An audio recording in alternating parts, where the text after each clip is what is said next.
풍성한 삶의 기초 다섯 번째 만남, 참된 자기사랑. 그 중에 첫 번째 시간, 자기사랑의 기초, 그리스도 안에서 이루어진 일입니다. 그리스도 안에서 이루어진 일들이 있습니다.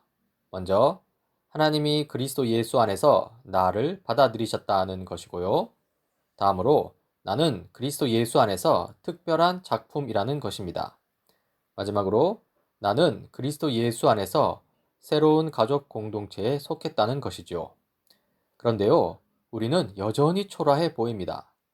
하나님이 우리를 이렇게 변화시켰다고 하는데 우리는 여전히 죄를 짓고 열등감에 빠져서 삶이 흔들리고 있다는 것이죠. 이 지점에서 자기 자신에 대한 오해를 살펴보고자 합니다. 이 그리스도인에 대한 흔한 오해가 있습니다. 그리스도인이란 누구인가 했을 때 스스로를 상당히 부정적으로 보는 사람이라는 것입니다. 자신을 제대로 돌보지 않고 자기 혐오나 자기 학대에 빠진 사람이라는 것이고요. 자존감이 매우 낮고 죄의식에 빠져 있는 사람이라고 합니다.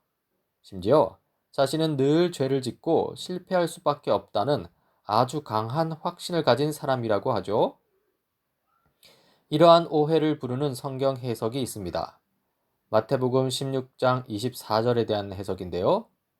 누구든지 나를 따라오려거든 자기를 부인하고 제 십자가를 지고 나를 따라오너라 라는 말씀인데요. 여기서 자기를 부인하고에서 이 자기 부인을 자기 존재에 대한 부정으로 해석한다는 것입니다. 그리고는 자기 자신을 포기해 버린다는 것이죠. 방치해 버립니다. 그러나 마태복음 16장 24절을 그렇게 해석하면 안 됩니다. 이 마태복음 16장 24절에는 두 개의 자아가 나타납니다. 일단 먼저 다시 한번 읽어볼까요? 누구든지 나를 따라오려거든 자기를 부인하고 제 십자가를 지고 나를 따라오너라. 여기에는 부정해야 할 자아가 있고 긍정해야 할 자아가 있습니다. 먼저 부정해야 할 자아는 명시적으로 나타납니다. 이 자기를 부인하고에서 이 부인하고 부정해야 할 자기가 명확하게 나타나죠. 이것은 죄로 물든 자아입니다. 그리고 이 말씀에는 긍정해야 할 자아도 있습니다. 잘 안 보이는 듯 한데요. 그러나 분명히 있습니다. 우리가 긍정해야 할 자아는 십자가에 못 박히는 죄된 자아는 일단 아닙니다. 그것은 자기 십자가를 지는 자아이죠. 자기 십자가를 지는 자아가 죄된 자아일 리는 없습니다. 그리고 예수님을 따르는 자아이죠. 예수님을 따르는 자아더러 죄된 자라고 하면 말이 안 되겠죠? 숨겨진 듯 그러나 분명히 나타나는 이러한 자아는 결코 부정해서는 안 됩니다. 오히려 적극적으로 긍정해야 하고요. 우리가 사랑해야 할 자아입니다. 이 서로 상반되는 이 두 가지 자아를 좀 더 말씀에 따라 자세히 살펴볼까요? 먼저 부정해야 할 자아입니다. 로마서 6장 6절인데요. 우리의 옛사람이 그리스도와 함께 십자가에 달려 죽은 것은 죄의 몸을 멸하여서 우리가 다시는 죄의 노예가 되지 않게 하려는 것임을 우리는 압니다. 이 마태복음 16장 24절에서 그 부인해야 할 자는 이 로마서 말씀에 따르면 죄의 습성을 지니고 죄의 노예로 살게 하는 옛사람입니다. 그리고 고린도후서 4장 16절 18절인데요. 그러므로 우리는 낙심하지 않습니다. 우리의 겉사람은 낡아가나 우리의 속사람은 날로 새로워집니다. 우리는 보이는 것을 바라보는 것이 아니라 보이지 않는 것을 바라봅니다. 보이는 것은 잠깐이지만 보이지 않는 것은 영원하기 때문입니다. 이 앞선 마태복음 16장 24절에서 부인해야 할 자는 이 고린도후서 말씀에 따르면 이 보이는 것에 집착하며 탐심의 우상 숭배에 빠져드는 겉사람입니다. 그리고 긍정해야 할 자아이죠. 골로새서 3장 10절인데요. 이제는 새 사람이 되었습니다. 이 새 사람은 여러분 안에 새 생명을 창조하신 하나님의 모습을 따라 참된 지식에 이르도록 새롭게 되어가고 있습니다. 그러니까 마태복음 16장 24절에서 자기 십자가를 지고 예수님을 따라가야 할 그 자아는 이 고로로새서 말씀에 따르면 새 생명을 창조하신 하나님의 모습을 따라 참된 지식에 자라가는 새 사람입니다. 그리고 또 에베소서 4장 24절인데요. 하나님의 모습대로 의와 진리의 거룩함으로 창조된 새 사람이 되십시오. 그러니까 마태복음 16장 24절에서 이 십자가를 지고 예수님을 따라가야 할 자는 이 에베소서 말씀에 따르면 하나님의 모습대로 의와 진리의 거룩함으로 창조된 새 사람입니다. 이렇게 우리는 자아를 두 가지로 구분할 수 있습니다. 이 성경 용어에 따라 구분해 보면요, 이미 살펴보았듯이 옛사람과 새사람이 있습니다. 옛사람은요, 죄의 습성을 지니고 있고 따라서 죄를 짓고 싶어하는 자아입니다. 새사람은요, 그리스도 안에서 성령으로 인해 새롭게 태어났고 따라서 선을 행하고자 하는 자아입니다. 이 신학 전통에 따른 구분도 있는데요. 보통 상태와 신분으로 구분하죠. 상태로 보자면 우리는 옛사람에서 새사람으로 점차 변해가는 것입니다. 따라서 정도의 차이는 있으나 여전히 좀 죄의 습성이 남아있긴 합니다. 이 죄된 부분을 우리는 자기 부인해야 합니다. 그리고 신분으로 보자면 이 죄인에서 의인으로 단번에 인정받았습니다. 따라서 받아야 할 죄값이 전혀 없습니다. 그저 의인으로 인정받은 것이죠. 이것은 우리가 받아들여야 할 자아입니다. 그리스도 예수 안에서 우리에게 일어난 일들이 있는데요. 먼저 예수님을 알기 전 우리의 상태를 살펴야 합니다. 그러니까 옛사람이죠. 에베소서 2장 1절입니다. 여러분도 전에는 허물과 죄로 죽었던 사람들입니다. 이 허물과 죄로 죽었던 사람들이라고 했는데요. 이것은 영적으로 죽은 상태를 가리킵니다. 하나님과의 관계가 끊어진 상태를 의미하지요. 그리고 다음으로 에베소서 2장 2절 3절입니다. 그때 여러분은 허물과 죄 가운데서 이 세상의 풍조를 따라 살고 공중의 권세를 잡은 통치자 곧 지금 불순종의 자식들 가운데서 작용하는 영을 따라 살았습니다. 우리도 모두 전에는 그들 가운데에서 육신의 정욕대로 살고 육신과 마음이 원하는 대로 행했으며 나머지 사람들과 마찬가지로 날 때부터 진노의 자식이었습니다.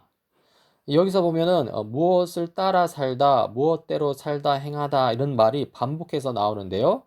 그러니까 타락한 자아가 뭔가 따라 사는, 따라 행하는 어떤 대상이 있다는 것이죠. 먼저 이 세상의 풍조에 따라 삽니다.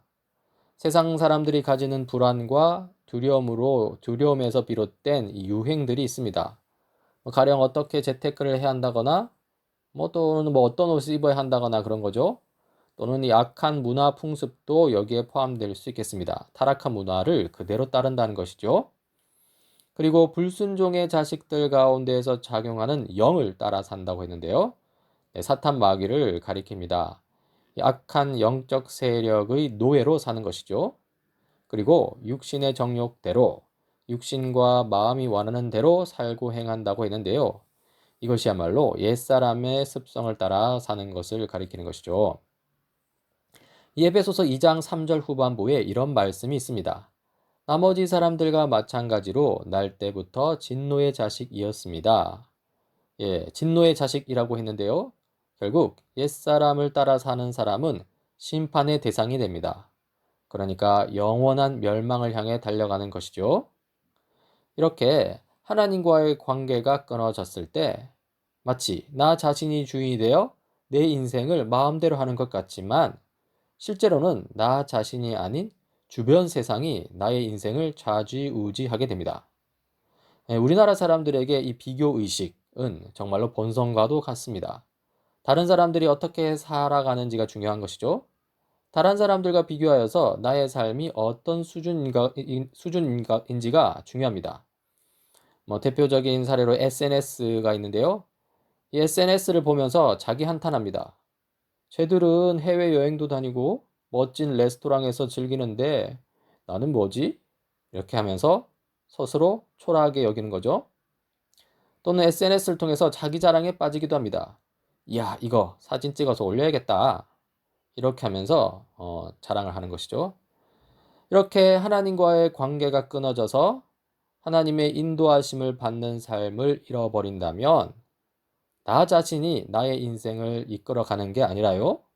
오히려 세상의 타락한 정신에 따라 나의 인생이 이리저리 끌려다니게 됩니다. 기억하세요. 하나님을 가까이 하지 않을 때 이 빠지게 되는 이 비참한 상태를 정확하게 기억하고 있어야 합니다. 우리가 그리스도 안에 속하지 않을 경우 얼마나 참담한 상태를 살게 되는지 절감해야 합니다. 그리고요, 간절하게 하나님을 찾고 구해야 합니다. 이런 우리의 비참한 현실을 보시고요, 예수님께서 하신 일이 있습니다. 바로 새 사람을 창조하시는 것이죠. 에베소서 2장 4절입니다. 그러나 하나님은 자비가 넘치는 분이셔서 우리를 사랑하신 그 크신 사랑으로 말미암아 이 하나님 아버지의 사랑하심이 가장 근원적인 것입니다. 예수 그리스도의 십자가 구속 사역이 시작된 이 출발점은 잃어버린 우리, 깨진 우리, 심판 아래에 있는 우리를 불쌍히 여기시는 하나님 아버지의 사랑입니다. 다시 말해서 그 하나님 아버지의 사랑 덕분에 우리가 구원을 얻을 수 있다는 것이죠. 에베소서 2장 5절 6절입니다. 범죄로 죽은 우리를 그리스도 예수 안에서 그리스도와 함께 살려주셨습니다. 여러분은 은혜로 구원을 얻었습니다. 하나님께서 우리를 그분과 함께 일으키시고 하늘에 함께 앉게 하셨습니다.